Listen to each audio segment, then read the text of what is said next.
Hello everyone, UPSC 2025 के prelims का question आज हम देख रहे हैं, जिसमें क्वेश्चन आया था बिम्स्टेक से रिलेटेड। अब आने वाले एग्जामिनेशन में ये टॉपिक आपके लिए जरूरी है, यानी कि यूपीएससी और उसके साथ साथ अन्य एग्जामिनेशन जैसे आप बीपीएससी का एग्जाम दे रहे हैं, तो बिम्स्टेक से कहां से सवाल आएंगे वो हम इस क्वेश्चन के जरिए जानने की कोशिश करेंगे।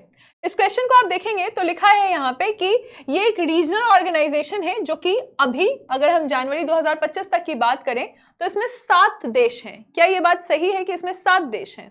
उसके बाद लिखा हुआ है कि ये 1999 में ढाका डिक्लेरेशन से बनी है। बांग्लादेश, इंडिया, श्रीलंका, थाईलैंड, नेपाल इसके फाउंडिंग मेंबर हैं, ऐसा इसमें लिखा हुआ है। साथ ही साथ यहाँ लिखा है कि बिम्स्टेक जो है उसका the sub sector of tourism is being led by India.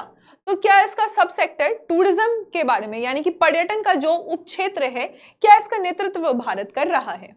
ये 4 कथन पूछा गया है यूपीएससी के द्वारा। आपको मुझे बताना है कि इन 4 कथन में से कौन से कथन सही हैं। सेशन देखने के बाद आप इसको बता पाएंगे। तो आइए बात करते हैं हम बिम्स्टेक के बारे में। सबसे पहले ना, बिम्स्टेक का आपको फुल फॉर्म पता होना चाहिए। जैसे एक क्वेश्चन यहां से बन सकता है कि इसमें एस का मतलब क्या है, या इसमें टी का मतलब क्या है, या सी का मतलब क्या है। बिम्स्टेक में बी से है बे ऑफ बंगाल, तो यानी कि यहाँ पे बंगाल की खाड़ी में जितने भी देश हैं उनको लिया जा रहा है। पर क्या सिर्फ उन्हीं देशों को लिया जाता है जो जिनका तट बंगाल की खाड़ी से जुड़ता है? तो ऐसा नहीं है, क्योंकि इसके पास एग्जाम्पल्स हैं भूटान और नेपाल के।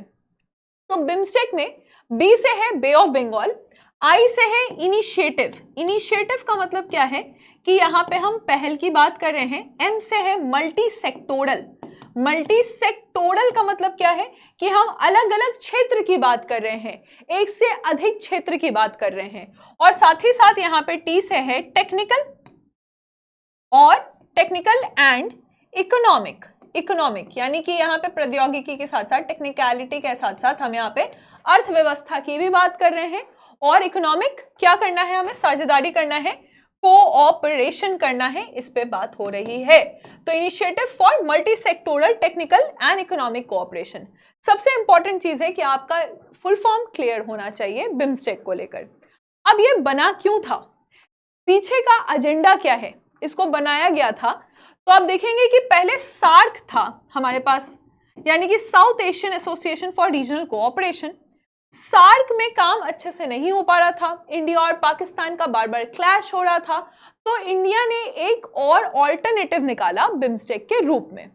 इसमें कौन से देश हैं बिम्स्टेक में? तो अगर हम देखेंगे तो इसमें ज्यादातर देश जो हैं वो एशिया के कौन से भाग के, तो या तो ये साउथ एशिया के भाग के देश हैं, या तो फिर ये साउथ ईस्ट एशिया के देश के भाग हैं। ठीक है, देश जो हैं ये इनके भाग हैं। यहाँ से भी स्टेटमेंट बेस्ड क्वेश्चन आ सकता है। जैसे अगर आपको कंफ्यूज करने के लिए स्टेटमेंट आए कि क्या यहाँ पे साउथ वेस्ट एशिया के कंट्रीज भी हैं, फॉर एग्जांपल मालदीव्स, तो इसमें मालदीव्स नहीं है। साउथ वेस्ट एशिया के देश यहाँ पे आपको नहीं दिख रहे हैं, या मिडिल ईस्ट के देश नहीं दिख रहे हैं। इसमें ज्यादातर साउथ एशिया और साउथ ईस्ट एशिया के देश आपको दिख रहे हैं। ठीक है, अब ये सारा डिस्कशन हो क्यों रहा है? क्योंकि अभी रिसेंटली इसकी मीटिंग हुई है। इसकी मीटिंग कहाँ पे हुई है और वहां पे एजेंडा क्या बात की गई है, इसको हम समझेंगे। तो मीटिंग जो इसकी हाल ही में हुई है ये बैंकॉक में हुई है। ठीक है, बैंकॉक जो कि थाईलैंड की राजधानी है। और इसका जो समिट है ये 6th समिट है। यहां से भी सवाल आ सकता है कि कौन सा यहाँ पे मीटिंग हुआ है। तो 6th समिट यहाँ पे अभी रिसेंटली कंडक्ट किया गया है बिम्स्टेक में। भारत से हमारे प्रधानमंत्री जी इसको गए थे विजिट करने के लिए, और यहाँ पे 21 पॉइंट एक्शन प्लान भी बनाया गया। तो अगर आपसे पूछा जाए कि रिसेंटली न्यूज में रहा 21 पॉइंट एक्शन प्लान किससे रिलेटेड है, तो आप बताइएगा कि बिम्स्टेक से रिलेटेड है 21 पॉइंट एक्शन प्लान। ठीक है, तो यहाँ पे 21 पॉइंट का एक प्लान बनाया गया है बिम्स्टेक से रिलेटेड। भारत के भी कई सारे इनिशिएटिव है, जैसे आपने एक्ट ईस्ट, पहले लुक ईस्ट था, अब एक्ट ईस्ट है, नेबरहुड फर्स्ट, या महासागर विजन, या इंडिया पैसिफिक फ्रेमवर्क। ये सारे एग्रीमेंट्स अगर आपने सुने हैं तो उसका डिस्कशन भी यहाँ पे बिम्स्टेक में हुआ है। क्लियर है? अब हम आगे बढ़ेंगे तो देखेंगे कि बिम्स्टेक शुरुआत इसकी कहां से हुई। ठीक है, तो बिम्स्टेक जो है वो 1997 में बिम्स्टेक जाकर बना था, 1997 में। और ये डिक्लेरेशन कहां पे हुआ था? तो ये डिक्लेरेशन भी उस समय बैंकॉक में ही डिक्लेरेशन हुआ था।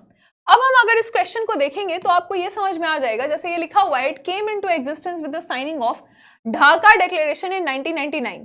ये कथन तो बिल्कुल गलत हो जाएगा, सेकंड वाला स्टेटमेंट आपका यहाँ पे गलत हो जाएगा।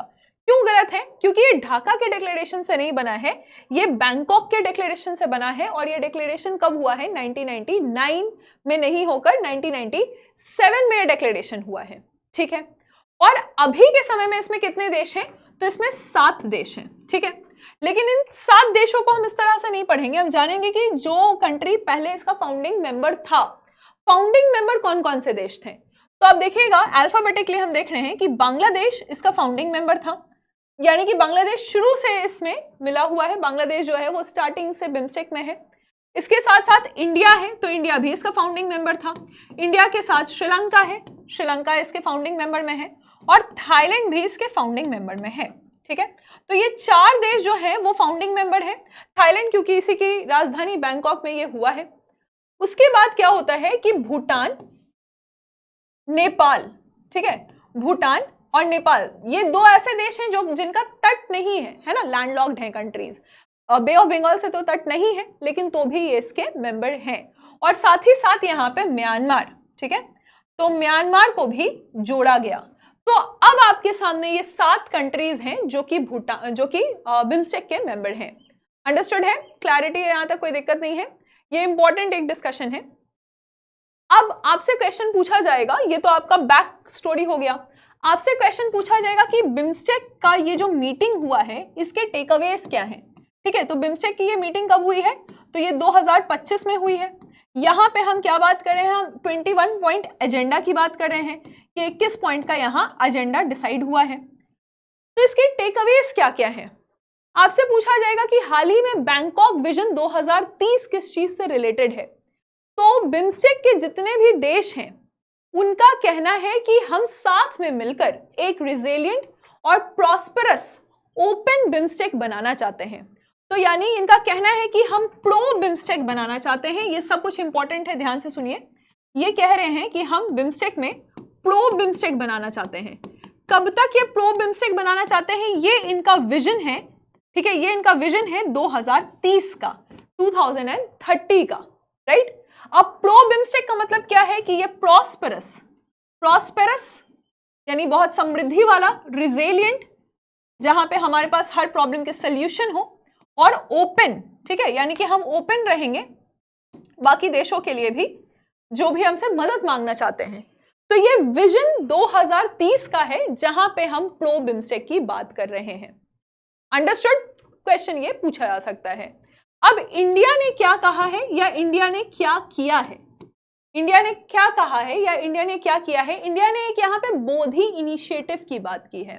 बोधि इनिशिएटिव का फुल फॉर्म आपसे पूछा जा सकता है, जहां हम बिम्स्टेक के जितने भी देश हैं उनके बच्चों को, इन देश के जितने स्टूडेंट्स रहेंगे उनको नालंदा यूनिवर्सिटी और जो हमारा फॉरेस्ट रिसर्च इंस्टीट्यूशन है वहां पे ट्रेन करेंगे।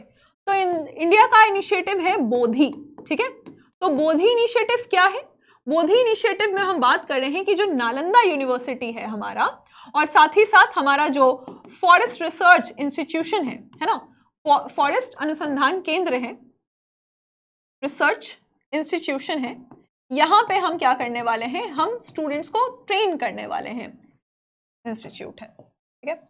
अब बोधि का फुल फॉर्म क्या है? बोधि का फुल फॉर्म क्या है? तो हम बिम्स्टेक कर रहे हैं और ये बनाया जा रहा है कि हम ऑर्गेनाइज करके और डेवलप करके ह्यूमन रिसोर्स इंफ्रास्ट्रक्चर तैयार करें।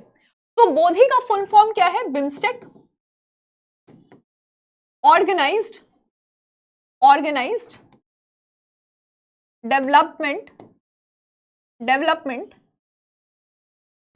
For human infrastructure, human resource infrastructure. यानी हम एक ऐसा बुनियादी ढांचा बना रहे हैं जहां पे हम मानव संसाधन को और ज्यादा विकसित करें। तो बिम्स्टेक क्या कर रहा है? बिम्स्टेक जो है ये ऑर्गेनाइज कर रहा है ताकि हम विकसित कर सके मानव संसाधन को। ये भारत का एक बहुत बड़ा इनिशिएटिव है। अगर सवाल ऐसा पूछा जाएगा कि भारत ने हाल ही में बोधि इनिशिएटिव की बात की है, ये कहां पे बात की गई है? तो ये बिम्स्टेक में बात की गई है, राइट? ओके। सो ये है हमारा 10 मिनट सीरीज जहां पे आपने बिम्स्टेक का इतिहास समझा, इनमें से कौन कौन कितने देश हैं ये समझा, और साथ ही साथ जो करंट अफेयर्स का पार्ट है ये भी समझा। अब आप कोशिश करें कि यूपीएससी, जहां पे हमने 2 ऑप्शन ऑलरेडी एलिमिनेट कर दिया है, इसमें ऑप्शन सी और डी बचा हुआ है, तो यूपीएससी के इस क्वेश्चन का आंसर क्या है ये आपको यूपीएससी आने वाले और साथ ही साथ बाकी स्टेट पीसीएस में भी काफी फायदा देगा। बीपीएससी में बिम्स्टेक से क्वेश्चन आने की उम्मीद है, क्योंकि जो बोधि इनिशिएटिव भारत के द्वारा लिया गया है, ये इनिशिएटिव नालंदा यूनिवर्सिटी जो बिहार में है वहां पे ही लिया गया है। Thank you.